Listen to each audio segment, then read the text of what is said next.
Vamos começar com uma... A gente sabe que não faltam histórias de judeus que brigam e discutem.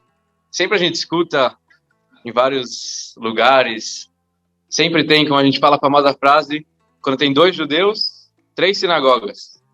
Que um tem que brigar, briga com um, briga com outro, tem que abrir a dele. Sempre tem brigas, não adianta. A gente não consegue nunca parar de discutir, um tem uma opinião, outro tem outra opinião. Isso é muito interessante, a gente vê também desde a época dos sábios, né? Até na época da Guimará, na época da Mishnah. A gente via sempre que eles também discutiam. E discutiam, às vezes, por coisas que parecem muito insignificantes. Óbvio que tudo a gente pode explicar, a gente tem que avaliar melhor todos os casos, mas tem coisas, às vezes, que parecem muito simples e eles sempre discutiam. Quer dizer que a discussão, contradizer alguém, ir atrás, tentar quebrar o argumento do outro, está no nosso sangue de alguma forma. Então a gente tem que hoje, vamos tentar explicar, contar um pouco sobre isso, tentar chegar e entender um pouco mais como toda essa ideia de... Não, estou usando. Da discussão... Só um minutinho. Vamos entender como toda essa ideia da discussão está no nosso sangue, como a gente pode lidar com isso, como a gente consegue explicar isso melhor. Se Deus quiser, vamos ver tudo isso hoje à noite. A gente sabe também que, infelizmente, às vezes as discussões e brigas não são das melhores. Às vezes tem resultados negativos, às vezes as pessoas acabam brigando e cortando, não falam mais uma com as outras. Isso, infelizmente, acontece bastante em famílias, em comunidades. Infelizmente, é uma coisa muito triste que vai acontecendo. Mas, como eu falei, está no sangue. Hoje a gente vai tentar entender um pouco mais toda essa ideia da discussão, de onde ela veio, como a gente pode fazer para lidar com tudo isso. Então, de modo geral, hoje a gente vai levantar as questões, vamos tentar parar para refletir um pouco. Primeira coisa, como discutir de uma maneira amigável. Essa é a primeira coisa. Segunda coisa que a gente vai ver é como lidar com uma pessoa que está sempre nos atacando, sempre querendo mostrar que ele é melhor do que a gente. Vamos tentar explicar tudo isso. E como a gente consegue aguentar uma pessoa dessas. Vamos entender tudo isso, se Deus quiser, daqui a pouco. É interessante porque na nossa semana nós temos uma primeira famosa discussão pesada que aconteceu na história. Óbvio que a gente já viu algumas brigas anteriormente na história da Torá, várias brigas, como eu falei desde o começo, desde que Hashem criou o mundo, as pessoas estão brigando, cada um quer ter a palavra da verdade, cada um quer ser o dono da verdade, então sempre a gente briga, mas na nossa semana a gente vê um episódio muito interessante, muitos já conhecem, o famoso Korah. Korah era o primo de Moshe Rabbeinu. Ele era um cara que começou uma rebelião total, juntou alguns homens, não eram pessoas simples, ele juntou 250 pessoas muito elevadas, pessoas que eram tzadikim, pessoas que eram muito, muito, muito interessantes, pessoas boas, que decidiram brigar e ir contra Moshe Rabbeinu, o líder daquela época. Então, a gente conhece a história que um dos argumentos principais dele foi: por que a gente precisa de um líder? Afinal de contas, se eu sou um bom judeu, eu cumpro as minhas mitzvot, eu faço os meus bons atos que eu preciso fazer, o meu amigo também faz, e todo mundo vai fazendo o que ele acha certo. Por que eu preciso ter alguém que é maior e melhor do que os outros?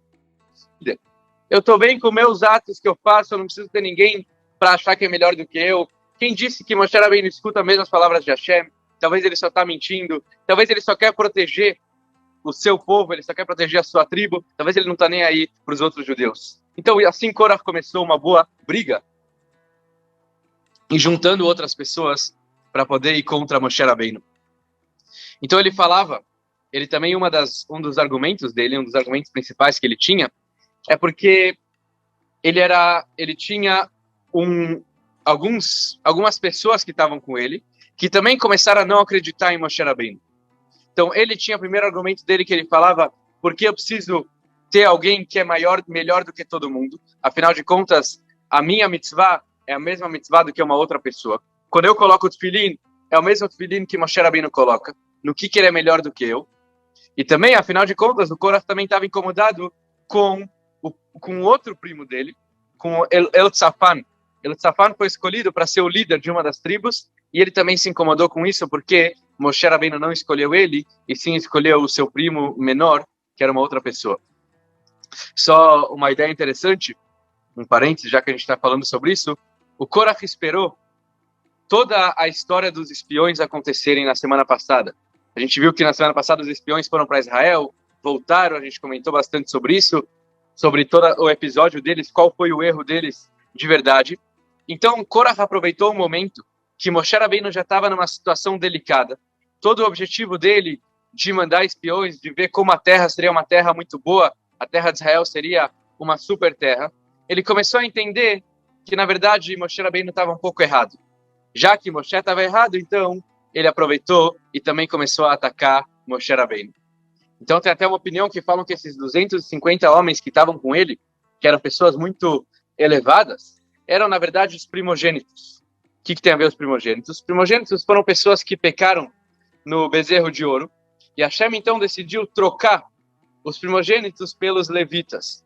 Quer dizer, os primogênitos teriam que servir no Beit HaMikdash, no templo. Hashem foi lá, esqueceu, falou, não, corta, vamos tirar eles, vamos trocar pelos levitas, eles são as pessoas corretas para servir a Hashem. Então, esses primogênitos estavam incomodados com tudo isso. Aí eles vieram agora junto com Korach, guerrear e brigar contra Moshe Rabbeinu. Eles falavam, por que você escolheu a tua tribo? Por que a tribo de Levi? Não esqueça que nós, os primogênitos, também foram escolhidos por Hashem. Não esqueça de nós. E, no final de contas, toda essa rebelião aconteceu por causa disso. Então, aqui a gente entra no auge, no que a gente quer comentar hoje, no que a história da Torá quer nos ensinar nessa semana. Depois que Moshe Rabbeinu ouviu todo o argumento de Korach, ele decidiu, então, fazer uma prova. Provar, trazer, de fato, uma ideia para mostrar por que ele estava certo e não o Korach e seus amigos. Então, o que Moshe Rabbeinu fez? A gente conhece, ele fez alguns testes com o Ktoret, com o incenso, e ele fez um teste também com os bastões, que cresceram flores para provar o bastão que Hashem escolheu. Quer dizer, eles colocaram todo mundo o bastão dentro da arca sagrada, e no dia seguinte, o único bastão que floresceu foi o bastão de Aharon, mostrando que Hashem tinha escolhido ele para ser o Cohen. E aí a gente começa a entender. Logo depois disso, Moshe Rabbeinu vira para Deus e fala, Hashem, por favor, mate essas pessoas. Essas pessoas não merecem viver. Elas não estão fazendo a função deles, eles não merecem estar aqui conosco, eles já têm que sair desse mundo. E assim, de fato, Hashem escuta e acontece uma morte muito diferente, onde a terra se abre e o Korah e algumas pessoas são engolidos pela terra. Ao mesmo tempo que acontece, aqueles 250 homens que estavam junto com Korah, eles estão numa extremidade do acampamento, onde sai um fogo e queima todos os seus pertences. Isso que a Torá nos conta. E aí que a gente tem que começar a perceber algo diferente. Primeira coisa, a gente tem que entender uma outra história. Começando com uma história na Gemara, no Talmud, onde existia um grande sábio chamado Rabba, filho de Hana. Esse Rabba, ele conta que certa vez ele estava andando no deserto e ele encontrou um árabe amigo dele, começou a puxar ele para uma conversa e eles começam a entrar no meio do deserto. De repente esse árabe ele vê um lugar, um pedaço lá no meio do nada, que estava saindo uma fumaça. O árabe então pega a sua espada, sei lá, a lança que estava com ele, finca na terra, na areia, e quando ele tira, ele começa a ouvir vozes. E o rabino pergunta para o árabe, o que você está ouvindo? Ele fala, aqui foi o lugar onde os filhos de Korah e o Korah foram engolidos pela terra. E eu estou ouvindo eles falando que Moshe é verdade e a sua Torá é verdade. Isso que ele estava ouvindo. Essa história também é muito interessante, a gente já vai entender o que significa isso. Esse árabe levou ele no deserto, fincou a lança, ouviu dizer que aqui é o lugar que eles estavam enterrados, aqui foi onde a terra engoliu, e eles estão vivos e ainda falando que Moshe é verdade e a Torá é verdade. O que significa tudo isso? Só um parênteses interessante, a gente sabe que tudo que acontece no mundo tem um motivo. E não só um motivo, mas as coisas acontecem nos momentos certos. Quer dizer, tudo está conectado. Nada é por acaso. Esta semana a gente viu, primeira coisa, um incidente, infelizmente lá no hospital, em Israel, onde o estacionamento abriu, alguns carros caíram, a gente viu esse vídeo ligado com Korah. Mas também é interessante, uma coisa que não foi muito falada, mas essa semana saiu nas notícias sobre uma cidade nos Estados Unidos, chamada Corcoran. Essa cidade fica na Califórnia, que está sendo engolida pela terra.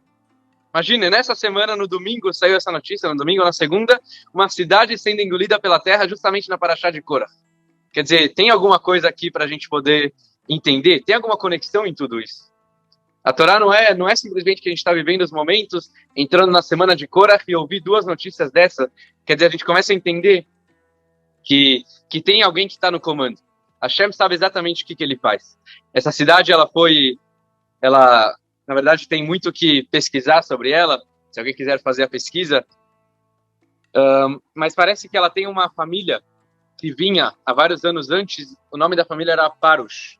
Parush, não sei se é uma família judaica ou não, mas o nome da família Parush, se de fato foram eles que têm a ver com a cidade, Parush significa isolar, separado. Quer dizer, as pessoas uma cidade que desde Korah já queria ser separado, ele já queria se separar de todo mundo, mostrar que ele é melhor. Essa família também foi esse nome da cidade, também foi separado, o castigo foi o mesmo, que eles foram engolidos pela terra. Quer dizer, a gente tem que ter mais união. Um outro fato interessante sobre essa cidade, que ela serviu como uma prisão, onde muitos criminosos foram parar lá dentro dessa cidade. Quer dizer que tem alguma coisa também com criminosos nessa cidade. Tudo tem a ver, acho que tudo está conectado. Mas isso foi só um parênteses para a gente poder entender qual é o significado de tudo isso. Então aqui a gente para entender algumas coisas interessantes. Primeira coisa, Moshe Rabbeinu, nós sabemos que foi um homem fantástico. Uma pessoa que sempre defendeu o nosso povo. Acontecia alguma coisa de ruim, ele subia na montanha, falava: Hashem, por favor, perdoe o povo.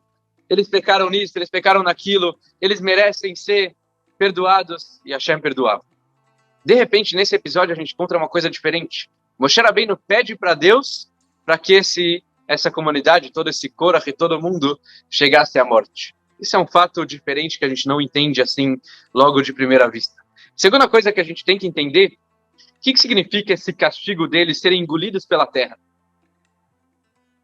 A gente sabe que Deus pode fazer tudo, Deus faz coisas muito diferentes. Ele abriu o mar, ele trouxe o mar, coisas muito diferentes. Mas ser engolido pela terra, o que significa isso? A própria terra abrir, colocar eles dentro e eles vivos, o que significa isso? E mais uma pergunta que a gente pode se perguntar é por que a diferença desses castigos? O Korah ser engolido pela terra, e ao mesmo tempo o resto dos 250 homens que estavam com eles foram engolidos, foram queimados pelo fogo. Por que uns foram engolidos e outros foram queimados? Essa é a pergunta que também a gente vai entender hoje, daqui a pouco. Existe uma explicação muito bonita para isso, uma explicação que traz a gente entender qual o significado da terra engolir essas pessoas. Que, na verdade, foi uma resposta para todo o argumento de Korah. Porque Korah achava que a gente tem que não existe melhor e pior. A gente tem que ser meio que unidos, mas a união não era uma união correta. Ele queria mostrar que tem pessoas que podem ser melhores, pessoas que podem ser piores. Isso não existe. Todo mundo é igual e todo mundo tem a mesma função no mundo. Quer dizer, todo mundo tem o mesmo objetivo, o mesmo trabalho.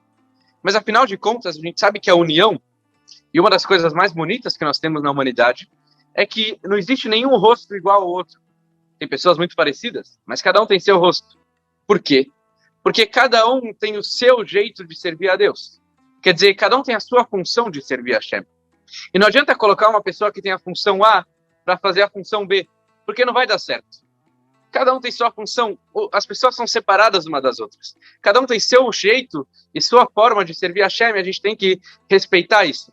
A verdadeira união é quando um completa o outro. E Korah não conseguia entender isso. Então, por isso, o castigo de Korah foi que as pessoas que estavam embaixo caíram mais para baixo ainda, foram engolidas pela terra, e as pessoas que eram esses 250 homens elevados, primogênitos, pessoas espirituais, qual foi o castigo deles? Eles tentaram fazer coisas para baixo, quer dizer, coisas que falaria com todo o povo. Deus foi lá e queimou eles para mostrar que eles têm que ser elevados de alguma forma. Então o fogo elevou o corpo deles para que eles fossem elevados. Quer dizer, aqui a gente entendeu, Korah tentou fazer com que cada um faça a mesma função, Deus foi lá e respondeu, saiba que os homens que você achou que eram pessoas baixas, entraram no abismo, caíram mais para baixo ainda. As pessoas que você acharam que eram elevadas, foram elevadas mais ainda de uma forma errada, de uma forma que eles foram queimados pelo fogo que queimou no acampamento. Então a gente entende daqui uma base muito forte que é entender a união. A união ela acontece quando cada um tem seu formato e um completa o outro. Esse é o verdadeiro ponto da união. Existe um casal que estava tendo algumas brigas em casa e eles foram então conversar com algum conselheiro, alguma pessoa que estava ajudando o casamento. E o marido vira e fala que ele tem um problema com a esposa. Ele entende hoje em dia que ele vê o mundo de uma forma e a esposa vê o mundo do lado totalmente oposto. Eles não se entendem mais. E o psicólogo vira para ele e fala, não se preocupa. Hashem não dá para o homem o que ele quer. Deus dá para o homem o que ele precisa.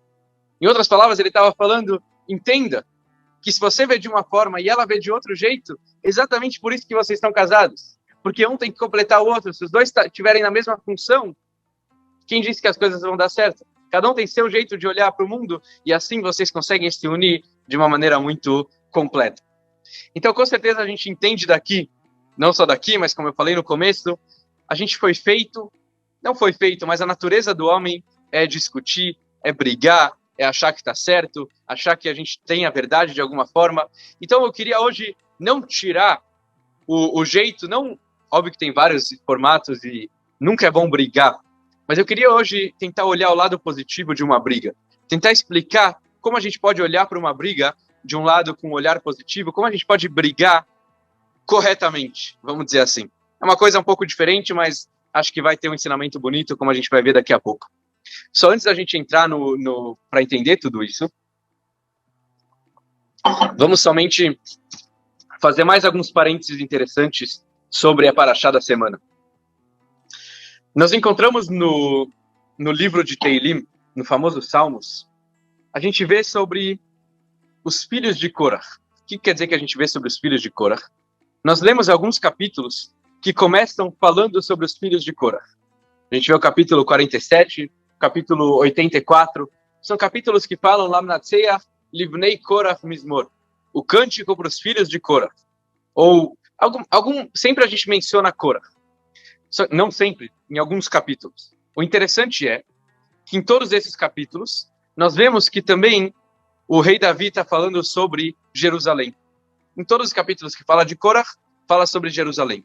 E a gente tem que parar para entender qual a conexão entre eles. O que tem a ver Korah com Jerusalém? O que tem a ver Korah com o louvor da cidade de Jerusalém?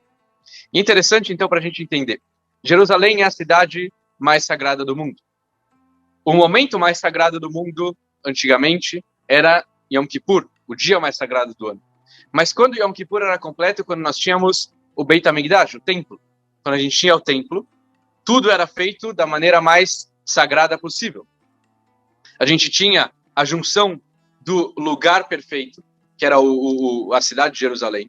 A gente tinha a conexão do tempo perfeito, que era o dia de Yom Kippur, e da pessoa perfeita, que era o Kohen Gadol. Hoje em dia a gente não tem mais isso, mas a gente tem essa junção de tudo isso. Quando nós estamos falando sobre os filhos de Korah, que eles, de alguma forma, estão conectados com Jerusalém, porque o rei Davi decidiu juntar os dois, a gente consegue entender alguma coisa muito forte com isso. Que os filhos de Korah entenderam a mensagem de que não adianta todo mundo ser sempre a mesma função novamente, sempre todo mundo fazer tudo igual. Eles entenderam a mensagem, por isso que eles estavam gritando no deserto, depois de vários anos, Moshe é verdade, a sua Torá é verdade. Por que eles estavam falando tudo isso? Porque eles estavam entendendo que existe a cidade de Jerusalém, e essa cidade de Jerusalém, ela só é completa quando tem pessoas mais elevadas. É uma cidade diferente de todas, é um lugar diferente de todos, é um dia diferente de todos, é uma pessoa diferente. Esse é o Kohen Gadol. Quando eles entenderam que o mundo é feito de diferenças, e isso completa uns os outros, eles entenderam a mensagem. Por isso que sempre Korah está ligado com Jerusalém. Existe uma outra coisa interessante sobre essa paraxá que vale a pena lembrar. Quando nós fazemos a Havdalah, no final do Shabat, existe um costume de colocar o vinho no copo. Aliás, é um costume muito bonito. A gente sempre tem que tentar fazer em casa para a família ou para quem está sozinho, mas sempre tentar fazer Havdalah. Havdalah é o momento da separação entre o Shabat e os dias da semana. Nela a gente acende uma vela, a gente cheira o Bessamim. Quer dizer, muita coisa acontece na Havdalah, é um momento muito, muito especial. Às vezes tem aquela Havdalah cantada, muito bonita. Tem muitas coisas que a Havdalah representa. Mas aqui a gente não vai entrar muito no tema da Havdalah, mas é um detalhe pequeno que às vezes as pessoas não reparam na Havdalah, é que a gente coloca o vinho no copo e deixa transbordar. Por que a gente deixa transbordar o vinho? Primeira coisa, isso é trazido na Halachá. Muita gente acha que transbordar o vinho na Havdalah, você está desperdiçando o vinho. Você está jogando o vinho para fora, você está jogando o vinho no prato. Mas, na verdade, nossos sábios falam que quando o vinho transborda no copo, é um sinal de bênção. Então, nós devemos, sim, no momento da Havdalah, fazer com que o vinho transborde, porque esse vinho que cai é um vinho da Brachá. Quer dizer, a gente está começando a semana com uma bênção. Então, isso é uma coisa muito especial que às vezes a gente não percebe. E mais ainda, os nossos sábios falam mais um motivo. Por que nós temos que derramar o vinho do copo no momento da Havdalah? Isso é muito interessante. Eles falam assim, somente no momento que a gente derrama o vinho, somente agora os filhos de Korah podem entrar e encontrar o seu lugar debaixo da terra. O que tem a ver uma coisa com a outra? A princípio não tem nada a ver. O que tem a ver o vinho transbordar e agora, somente agora, os filhos de Korah podem entrar embaixo da terra. E a verdade é que, na verdade, que a conexão é muito mais profunda do que a gente pode imaginar. O que significa Havdalah, como a gente está falando? Separação. Onde a gente encontra uma palavra muito parecida a Havdalah na Torá, nessa semana de Korah. Que palavra a gente vê? Ribadelu. Ribadelu tem as mesmas letras de Havdalah. Quer dizer, separação. O Korah tentou separar, tentou mostrar que todo mundo é junto, todo mundo tem que fazer a mesma função, mas ele esqueceu que, na verdade, nós somos separados. E justa a nossa separação é o que faz a nossa união, é o que faz a nossa força. Então, Korah esqueceu disso. Quando nós fazemos a Havdalah, a gente entende essa separação entre o dia do Shabat e os dias da semana. A gente consegue entender por que somente agora os filhos de Korah podem entrar no seu lugar. Eles entenderam a lição. Quando a gente faz a Havdalah, a gente garante que eles entenderam a missão, a gente garante esse grande ensinamento que cada um tem um rosto diferente. Cada um é diferente do outro. Mas é justamente isso que faz a nossa união. Mais um detalhe interessante, mais um parênteses que a gente está falando, na verdade são parênteses muito interessantes sobre a Parashá da semana. A gente perguntou o que tem a ver o Korah com esse episódio dele estar enterrado embaixo da terra, quando ele fala Moshe é verdade, a sua Torá é verdade. O que significa isso? A palavra Emet tem 3 letras, Aleph, Mem e Taf. O que significa essas 3 letras? Na verdade, significam o que Korah estava reclamando com Moshe Rabbeinu. Korah, ele tinha alguns argumentos com Moshe Rabbeinu, e ele entendeu que o que faltava para ele era o argumento da verdade. Ele entendeu que ele podia saber muita coisa, mas a verdade, quem tem mesmo, era Moshe Rabbeinu. Então tem até uma ideia que as palavras Emet, a palavra Emet tem 3 letras, Aleph, Mem e Taf, representando os argumentos de Korah. Tem o Taf, que representa a Torá, tem o Mem, que representa a Mezuzá, que ele falava sobre uma Mezuzá, sobre a Torá, e tem também o Tav representando o Tchelet, que é a cor azul do Tzitzit, que ele achava que era verdade. Quer dizer, tem toda aqui uma conexão com tudo isso que a gente está falando. Ok, voltando ao nosso ponto. Voltando ao ponto que a gente estava falando no começo, e aonde a gente quer chegar hoje. As pessoas gostam de discutir. Todo mundo tem discussão, todo mundo discute um com o outro, e como eu falei, hoje a gente quer ensinar como discutir de uma maneira positiva. Então vamos lá, vamos se basear numa Mishnah, num dito dos nossos sábios, que está na ética dos pais, como a gente sabe, todo Shabat agora, toda essa época do ano entre Pesach e Rosh Hashanah, a gente lê o Pirkei Avot, a ética dos pais. Toda semana nós lemos um capítulo, e o capítulo 5 conta pra gente uma Mishnah muito interessante. A Mishnah fala assim, toda discussão que é feita em nome dos céus, que é feita em nome de Deus, ela vai ter um futuro, ela vai durar eternamente. Já toda discussão que é feita não em nome de Hashem, ela vai se perder rapidamente. Qual é a discussão que é feita em nome de Deus? Nossos sábios trazem um exemplo, é a discussão do Hillel e do Shammai. Por outro lado, qual é a discussão que não é feita em nome de Deus? Vem nossos sábios e falam, é a discussão de Korach e toda a congregação. Vamos parar para entender esse ensinamento dos nossos sábios. Primeira coisa, o que significa uma discussão feita em nome de Hashem? Afinal de contas, a gente sabe que discussão nem sempre é bom. Não é bom ficar discutindo. Então a gente tem que entender o que significa discutir em nome de Hashem. E além do mais, nós temos que entender o que significa que é uma discussão que vai durar eternamente. A gente quer que a discussão acabe, a gente não quer que a discussão se mantenha durante muito tempo. A gente não quer discutir para sempre. Mesmo quando tem que discutir, quando tem que brigar, não é legal ficar brigando para sempre. Ok, brigamos e acabou, pronto. Cada um segue sua vida, vamos continuar se falando, mas brigar para sempre? O que nossos sábios querem ensinar para a gente? E mais ainda, a gente tem que entender o que significa que Korah estava discutindo. A discussão de Korah era com toda a sua congregação. Não era com toda a congregação. Korah estava discutindo com Moshe Rabbeinu e não com a congregação. O que significa, então, tudo isso? Só para explicar melhor toda a base de tudo isso. Na verdade, nossos sábios estão ensinando para a gente uma coisa muito forte. Que a discussão, ela pode ser muito positiva. A gente pode e deve aprender muito de uma discussão. A gente só tem que tomar um cuidado de respeitar uma outra pessoa no momento da discussão. A gente tem que discutir, a gente tem que aprender com a discussão. Nós temos que saber que uma discussão leva a gente a entender uma outra coisa. A discussão faz a gente entender uma outra opinião. E essa outra opinião pode fazer com que a nossa opinião não esteja mais correta. E assim a gente abaixa a cabeça e começa a entender e ver o mundo diferente. Então a discussão tem sim um lado positivo. Quando nossos sábios estão falando que a discussão tem que durar para sempre, na verdade eles querem ensinar que a discussão ela é positiva. Quando a discussão ela é feita da maneira correta, ela vai durar e ela deve durar para sempre. E é aí que a gente entra num ponto muito importante. Vamos só entender algumas dicas práticas para como discutir da maneira correta.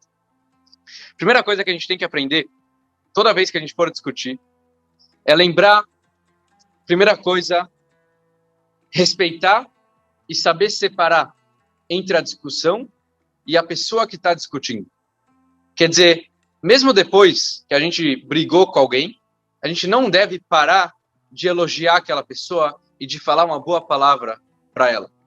A gente briga com várias pessoas. Durante a vida a gente vai brigando. Mas brigar e deixar as coisas acabarem assim, brigar e logo depois desligar o telefone na cara e falar nunca mais quero falar com você, é terrível, é péssimo. Quando a gente briga, a gente tem que depois dar uma palavra de conforto, quer dizer, a gente discutiu, mas eu ainda gosto muito de você, eu respeito muito sua opinião, você sabe o que você fala, e assim a gente mantém um bom relacionamento com a pessoa. Em outras palavras, a nossa discussão tem que ser sempre na cabeça, mas não no coração. A gente tem que discutir na cabeça para aprender novas técnicas, para aprender novos argumentos, mas no coração a gente nunca pode estar brigando. Existe uma história muito bonita de um motorista de van. Ele levava as crianças para a escola em Israel. O nome dele era Nachman. Esse Nachman sempre pegava todas as crianças, levava para a escola, e quando ele deixava quando ele deixava as crianças na escola, ele parava, estudava a Torá. Em Israel, a gente sabe que as pessoas tentam não perder tempo, a vida é muito corrida. Então ele não é que ele trabalhava, depois ele parava para estudar a Torá no momento que ele tinha livre, e no final do dia ele levava de novo as crianças para casa. Mas nesse meio tempo, em um determinado dia, ele tirou as crianças, foi estudar. Quando ele foi abrir de novo a porta da van para poder colocar as crianças, ele percebeu que ele tinha esquecido um garoto desde o início do dia. Esse garoto, Moishalé, infelizmente acabou falecendo. Ele ficou dentro da van. Foi um erro, coitado do motorista, mas infelizmente ele teve esse descuido também e infelizmente essa criança acabou falecendo. Esse então, Nachman, que era motorista, ficou muito incomodado. Ele está super chateado com o que ele fez. Ele está decepcionado, ele está triste, ele está bravo com tudo isso. E tem até uma toda a reação dele foi muito, muito, muito ruim. Quer dizer, você vê na cara dele que ele não estava nada feliz, ele entendeu que foi uma besteira tudo que ele tinha feito. Então ele vai para casa, na verdade ele até recebeu um castigo, quer dizer, uma pena. Ele teve que ir para a prisão, ficar em prisão domiciliar durante um tempo, até acontecer o julgamento dele. Depois do julgamento ele foi para a prisão mesmo. Enquanto isso, na casa da criança falecida, os pais estão muito chateados, eles estão na shiva, muito tristes com tudo que aconteceu, e eles pedem então para o avô lidar com esse Nachman, com esse motorista. O avô era uma pessoa muito positiva. Ele era um cara que sempre estava olhando o lado positivo, ele sempre estava tentando entender as coisas como a gente tem que olhar, sempre com um bom olho. Então ele ligou para o motorista e pediu para que ele viesse na casa do falecido. O motorista não queria de jeito nenhum, ele não queria ver a cara dos pais, mesmo que foi um erro, mas ele não estava confortável. Então o avô implorou para ele vir. E o motorista foi até a casa deles. Quando o motorista chega, o avô fala: eu sei que você é um pai de família, eu sei que você não fez de propósito, eu sei que você entende o que significa um filho, e eu não quero que você acabe na prisão para sempre. Eu quero te ajudar, eu quero te fazer o bem. Então, por mais que você tenha que ser preso, eu quero que depois da prisão a gente possa juntos pensar em como melhorar a humanidade, como melhorar essa situação de esquecer crianças dentro do carro.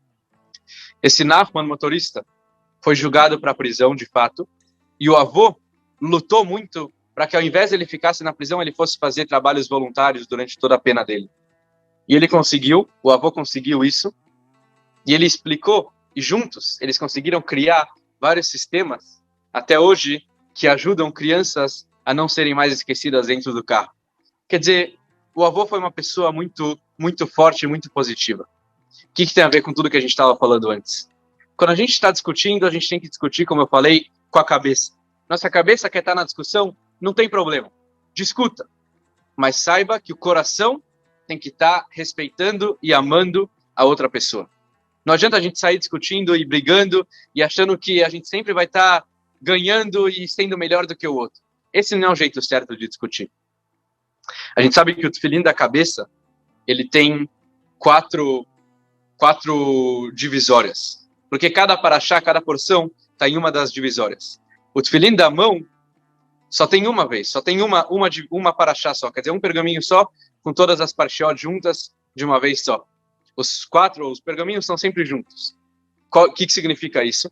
Quando a gente coloca o tefilim na cabeça, a gente está lembrando que na cabeça pode ser que a gente pode ter divisórias de 4. Quer dizer, a gente pode sempre estar discutindo e achando que existe sempre alguém melhor e outro pior. Mas quando a gente está no tefilim da mão, que está muito conectado com o coração, a gente sempre tem que estar unidos. O tefilim da cabeça mostra esse momento de discutir com a cabeça, mas o coração sempre tem que estar unido. Esse é a primeira coisa, o primeiro passo que a gente tem que saber quando nós vamos discutir.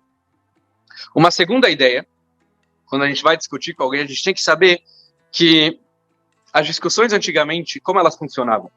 O Hillel e o Shammai, a gente mencionou essa discussão anteriormente. A Halachá, a lei judaica, sempre ficou com o Hillel. Por quê? Porque o grupo de Hillel, a yeshiva do Hillel, eram muito discretos. E mais uma coisa que eles faziam, eles sempre citavam o argumento do Shammai. Eles não saíam falando que o dele está certo e não querem ouvir o outro. Pelo contrário, eles ouviam o Shammai, eles mencionavam o que o Shammai falava, e assim eles conseguiam vencer toda a maioria das discussões. Ou seja, aqui que a gente aprende daqui, quando nós estamos discutindo, nós temos sempre que dar honrar um outro argumento. Mencionar o que a outra pessoa está falando, não desrespeitar o argumento dela, entender o que ele está falando. E aí sim nós podemos dar o nosso argumento. Esse é um segundo jeito de a discussão ser feita pelo nome de Deus, e não ser uma discussão à toa que vai acabar e causar, Deus nos livre, uma briga.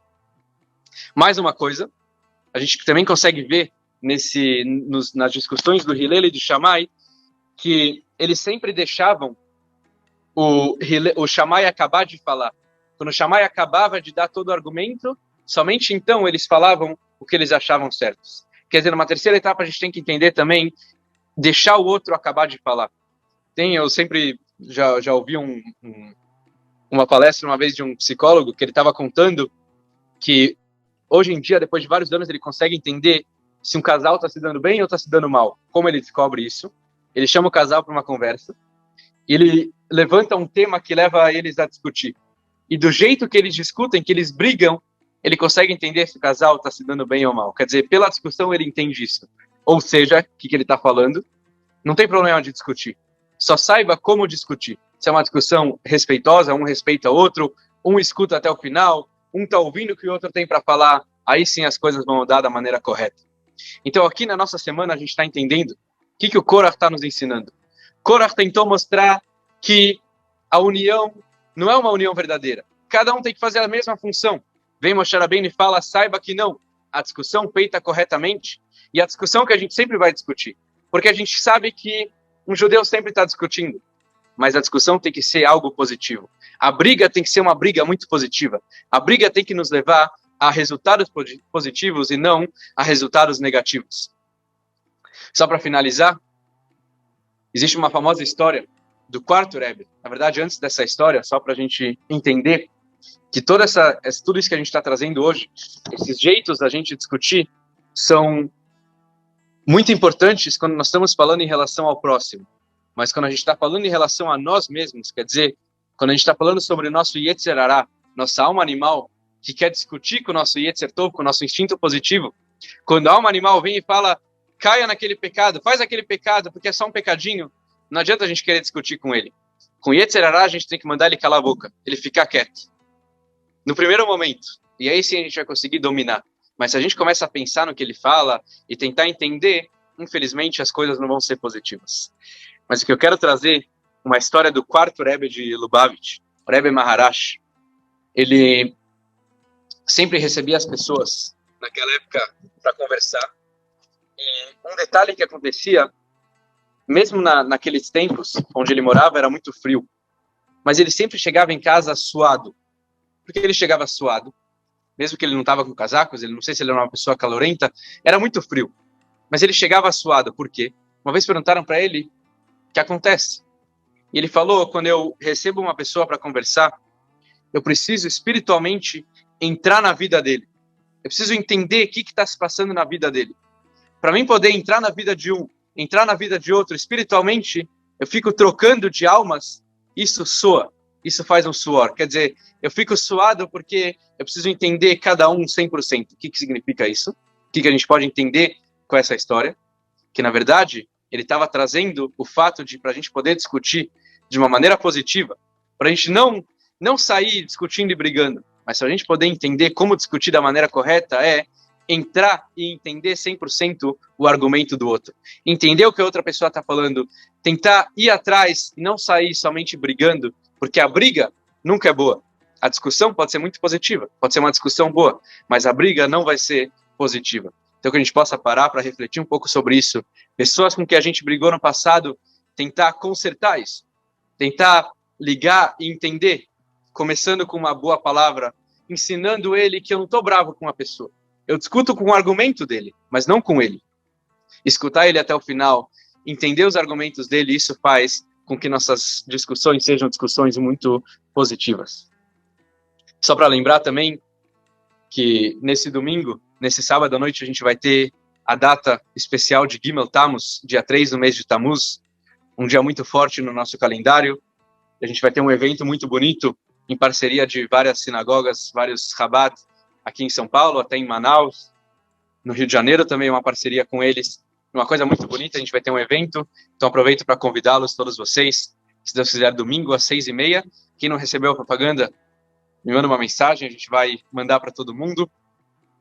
E se Deus quiser que a gente possa parar para entender todos esses pontos. Cansamos, para de discutir, vamos deixar de brigar com outras pessoas, vamos fazer a união entendendo que mesmo a gente sendo diferente, isso que nos une, isso que traz a verdadeira união, isso que Korach não entendia naquela época, e é isso que Moshe Rabbeinu quis nos ensinar.